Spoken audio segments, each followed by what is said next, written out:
แดดจะดีเป็นอีกเลยแดดมาหน่อยทีนี้ผ่าพ้นฝนตกคนอื่นพี่น้องเอ้ยหลานนะเอ้ย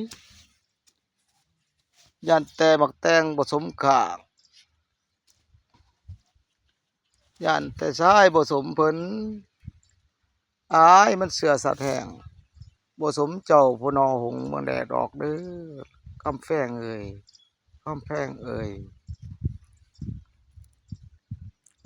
มันนี้ก็บ่ไล่มานอนพักผ่อนอยู่ห่มเด้อแดดแห้งฝนทนทนทากบ่ตกบ่ลงห่ำเด้อพี่น้องเอ้ยนอนพักผ่อนอยู่ห่มผ่อนคลายอารมณ์ได้เย็นพี่น้องเอ้ย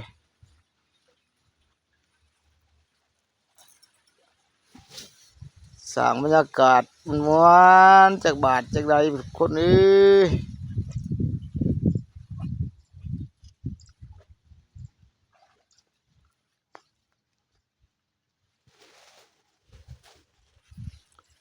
เคยฝึกเป็นคนที่ใจกล้าเ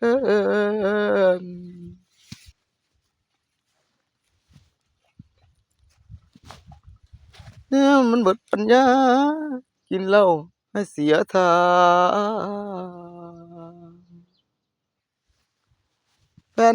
นเอ้ยมีแค่เหล้ากับน้ำตา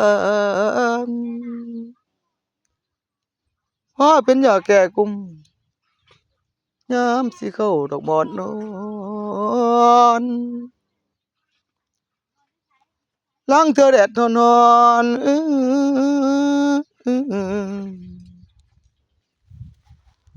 ล้างเธอแดดนอนยังพาความผิดหวังสัวเพราะหยังคนเฮาแม่นไฟมาตัวอายบ่จักอายไฟซ้ำนอนน้ำดินกิ่งไปทั่วปาดเพิ่นว่าอายสัวพอเจ้าหลอกอายเป็นคนพายกะสร้างมันเอ้ย